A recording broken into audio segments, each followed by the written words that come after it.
now time to bring on the cool man. First of all, welcome to the show, Marcus. Yo, Joseph, good to be here. Wish it was under better circumstances, but nonetheless, we've got to make the most of it, and that's what you're doing. So good on you for that, brother. You have a unique story about how you got to where you got to. And then we'll talk about I am not just saying this, the tremendous value that you bring to the table. I saw people taking notes vociferously. I love saying that word, vociferously in your keynote, to the point where I saw like smoke rising from the pens and the pencils. So tell us how you got here, because I mean, it wasn't just random and circuitous in a sense. There's a real connection from that path to where you are right now. Well, it really is, and it's actually, it's pretty applicable to what we're all going through right now, because I started a swimming pool company in 2001, and because of the crash of 2008, I thought we were going to lose the company, and that was when I felt like almost like I was playing with house money. So I got nothing to lose at this point. I'm going to lose my home. My business partners are going to lose their homes. So that's when we embraced a very just different philosophy at the time. And I said to our team, I said, so we're going to embrace this thing that we're going to call They Ask You Answer, which basically means we're going to be the best teachers in the world when it comes to fiberglass swimming pools. That's what we sold. And we essentially became the Wikipedia of pools. And to make a long story really short, we became the most trafficked swimming pool website in the world. And then we began manufacturing pools as well. And so now we have a franchise, we have franchisees, we have dealers all over the country that are installing our pools all over the country. And what's interesting about it, Joseph, is it happened as a direct result of the crash of 2008. And although none of us really enjoy moments like this, and there's a ton of hardship and just brutality that comes with this right now, as we've seen, there is amazing innovation that's happening, and a lot of people have this mindset right now of, what do I got to lose? I'm already struggling here. I'm already screwed there. So I might as well just try this thing that I've been thinking about for a while. And that's what's fascinating. I had known for a while I should have done it, Joseph, but it wasn't until the crash that I said, okay, we're going to embrace the internet. We're going to be the best teachers in the world. And we just took off from there. Every company says that for the most part, every company says, we're pretty good teachers. We do a good job answering our customers' questions. But it's just, let's be honest, it's really not very true. We like to be selective of that which we talk about. In other words, most B2B service-based businesses don't talk about cost and price on their website.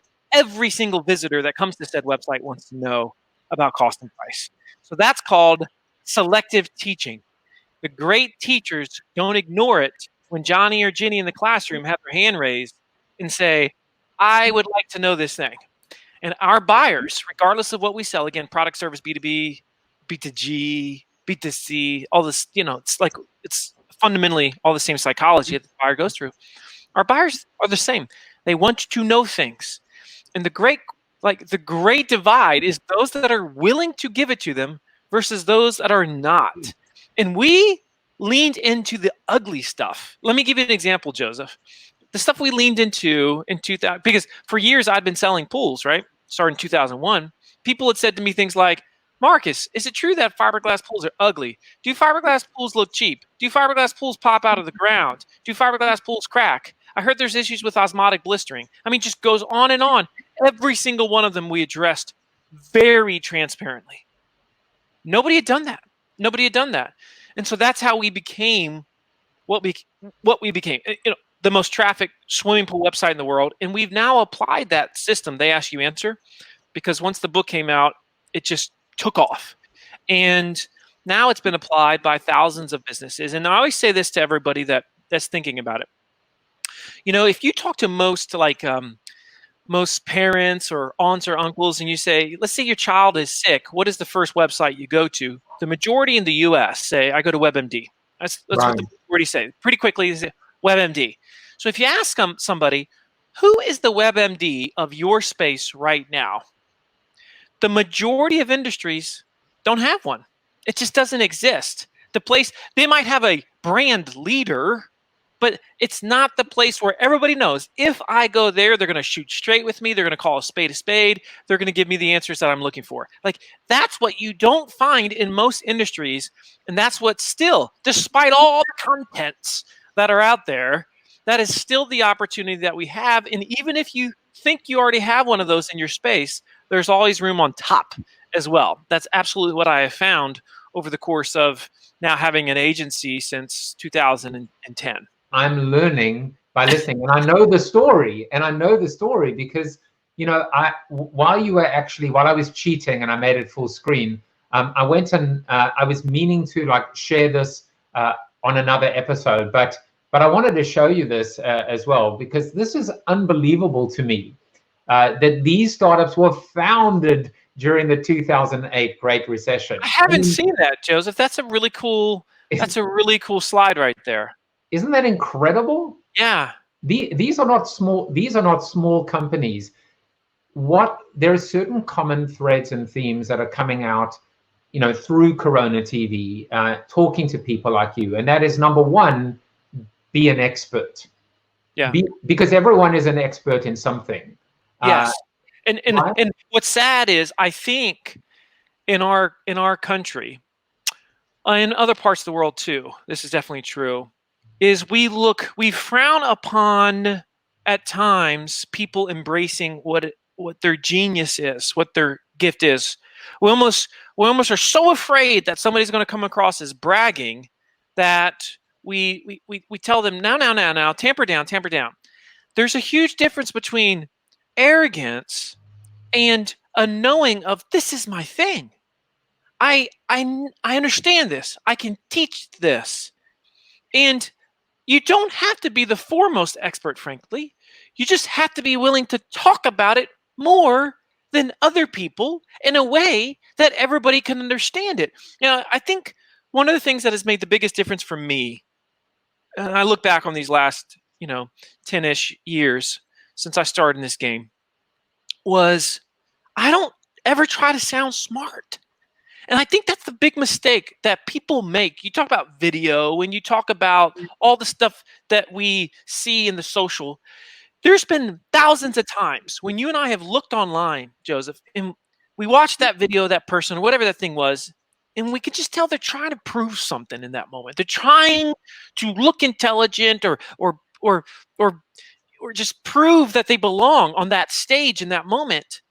And the moment we release that, let it go, live by the mindset of, it's dumb not to dumb it down. Let's speak in the most simplest of terms so that there's true communion with me and my audience.